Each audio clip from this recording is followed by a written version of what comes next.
اتنے میں پرندوں کے جھنڈ جو ہے وہ چونچوں اور پنچوں میں سنگریزے لیے ہوئے آئے، اور انہوں نے اس لشکر پر جو ہے نا وہ بارش کر دی۔ یہ جو سنگریزے گرتے تھے، اس سے ان کے جسموں کو کیا ہوتا تھا، اس کا جسم گلنا شروع ہو جاتا تھا۔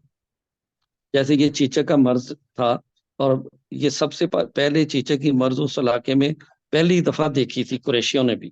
اس سے پہلے کوئی ایسا انہوں نے اس کے نہیں دیکھا تھا کہ چیچک کیا چیز ہے، وہ اس سے اجنبی تھے۔ ابن عباس رضی اللہ تعالیٰ عنہ کی روایت ہے کہ جس پر جو بھی کنکری گرتی اسے سخت کھجلی لاحق ہوتی، جاتی جلد پھٹتی اور گوشت جڑنا شروع ہو جاتا، اور گوشت اور خون پانی کی طرح بہنے لگتا اور ہڈیاں نکل آتی۔ ایون کہ خود ابراہ کے ساتھ بھی یہی ہوا، اس کا جسم ٹکڑے ٹکڑے ہو کر گر رہا تھا، اور جہاں سے کوئی ٹکڑا گرتا وہاں سے پیپ اور لہو بہنے لگتا۔ افراتفری میں یہ لوگ یمن کی طرف بھاگنا شروع ہوئے، لیکن سارے وہیں پہ نہیں یہ ختم ہو گئے، یہ راستے میں یہ چونکہ بھاگتے جا رہے تھے یمن کی طرف، اور یہ جہاں راستے میں بھی یہ گرتے جاتے تھے، اور ان کے لاشیں ان کی پڑی ہوئی تھیں۔ اب بھاگنے کی جگہ پہ اس بگدڑ میں جگہ جگہ لوگ گر کر مر رہے تھے، اور جو کچھ تو وہیں ہلاک ہوئے، اور کچھ بھاگتے ہوئے راستے بھر میں گرتے ہوئے ہلاک ہو گئے۔ یہ واقعہ جو ہے یہ مینا اور مزدلفہ کے درمیان میں ایک وادی ہے، اس کا نام وادی محشر ہے۔ نبی کریم صلی اللہ علیہ وسلم جب حجۃ الوداع کے موقع پر آپ وہاں تشریف لے گئے، تو جب اس علاقے سے گزرے تو آپ نے رفتار اپنی تیز کر دی۔ تو پھر صحابہ سے پوچھنے پہ آپ صلی اللہ علیہ وسلم نے بتایا کہ یہاں پہ اللہ کا عذاب نازل ہوا تھا ابرا کی فوجوں پہ، تو یہاں سے جلدی سے گزرنا چاہیے۔ تو حضور صلی اللہ علیہ وسلم نے فرمایا کہ مزدلفہ کا پورا مزدلفہ جو وہ ٹھہرنے کا مقام ہے، مگر محشر کی وادی میں نہ ٹھہرا جائے۔ یہ اتنا بڑا واقعہ تھا کہ یہ جب ہم سورہ فیل پڑھتے ہیں تو اللہ تعالیٰ نے اس سارے واقعے کی کوئی تفصیلات اس لیے نہیں دی کہ ہم ابھی اس کو جب آیت بہ آیت دیکھیں گے کہ یہ چونکہ نبی کریم صلی اللہ علیہ وسلم کی بعثت کو ابھی 40 سال ہی ہوئے تھے، کیونکہ اس آپ کی پیدائش کے سال ہی پہ چونکہ یہ واقعہ ہوا، تو آپ کی جو بعثت وہ بھی 40 سال میں ہوئی، تو لوگ مکمل طور پہ ایسی جنریشن تھی جو اس واقعے کو بالکل وہ جانتے تھے، وہ ان کو تجربہ ہوا تھا، وہ وہاں پہ موجود تھے۔ بلکہ کئی صحابہ کے پاس کافی عرصے تک وہ جو کنکریاں تھیں، جو وہ کوئی جو کہتے ہیں یہ اس کے مٹر کے دانے کے برابر تھیں، اور کئی کہتے ہیں کہ یہ چلغوزے کی طرح کی تھیں، تو وہ ان کے پاس رکھی ہوئی تھی، اور انہوں نے دیکھی بعد میں بھی کئی سال تک لوگوں کے پاس وہ کنکریاں رہیں۔ تو یہ کوئی ایسی چیز نہیں تھی کہ جو وہ کئی 100 سال پہلے یہ واقعہ ہوا اور وہ اس واقعے سے اجنبی تھے۔ مطلب یہ کہ ان کا آنکھوں دیکھا حال تھا۔ تو یہ اس کی ٹیسٹ ہے اس سورہ کا۔ اگر اب ہم اس کا دیکھ لیتے ہیں، بسم اللہ الرحمن الرحیم، الم تر کیف فعل ربک باصحاب الفیل، تم نے دیکھا نہیں تمہارے رب نے ہاتھی والوں کے ساتھ کیا معاملہ کیا۔ تو یہ وہی معاملہ جو ہم ابھی اس کے اوپر ساری بات کی ہے، کہ اس وقت نبی کریم صلی اللہ علیہ وسلم کو نہیں بلکہ عام لوگوں کو اللہ تعالیٰ مخاطب کر رہے ہیں یہاں پہ۔ علم تارا کئی دفعہ یہ استعمال ہوا ہے قرآن پاک میں۔ یہ سورہ جو ہے لقمان میں بھی اس طرح کی آیت ہے، النور میں ہے، فاتر میں ہے، زمر میں ہے۔ یہ اس طرح اللہ تعالیٰ کا ایک انداز ہے بات کو سٹارٹ کرنے کا۔ تم نے نہیں دیکھا، علم تارا نہیں دے، علم تارا کیف فعل، تمہارے رب نے ہاتھی والوں کے ساتھ کیا کیا۔ یہ ابھی جیسے ہم نے بتایا کہ یہ واقعہ جو تھا وہ کس ملک سے آیا تھا، کتنی فوجیں تھیں، تو صرف شارٹ بریف، صرف جو اس کی سمری یہاں پہ بیان ہو رہی ہے، کیونکہ وہی بات جو ہم نے ابھی کی کہ وہ لوگ جو تھے ان کا آنکھوں دیکھا یہ واقعہ تھا، اور وہ اس میں سے خود گزر چکے تھے، 40 سال 45 سال اس واقعے کے ہوئے تھے، اس لیے اللہ تعالیٰ نے اس کی کسی تفصیل پہ بات نہیں کی۔ اصحاب الفیل، تمہارے رب نے ہاتھی والوں کے ساتھ کیا۔ علم یجعل کیدہم فی تضلیل، کید جو ہے وہ نقصان پہنچانے کے لیے خفیہ جو تدبیر کی جاتی ہے اس کے لیے یہ لفظ بولا جاتا ہے۔ تو اصل میں یہ جو قید ہے، یہ تدبیر جو ہے وہ یہ نہیں تھی بیسیکلی کہ یہ جا کے وہ کعبے کو ڈھا کے، اس کے دو مقاصد تھے۔ ایک مقصد تو یہ تھا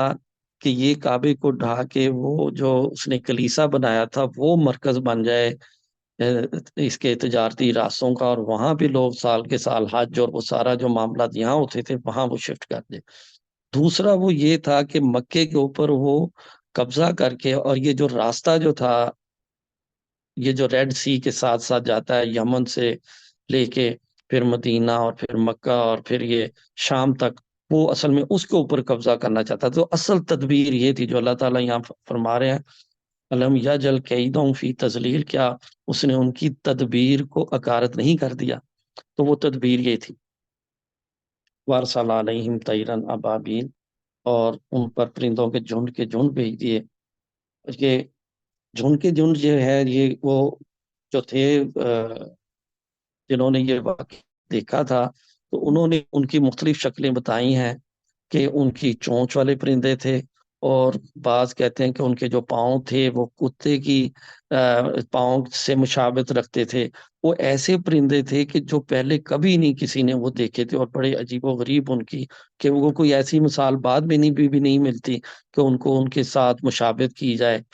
وہ پرندوں کی جو سٹرکچر تھی وہ اس طرح کی تھی، اور ان کے چونچ میں بھی وہ کنکریاں تھیں اور ان کے پاؤں میں بھی کنکریاں تھیں جو وہ گراتے تھے نیچے۔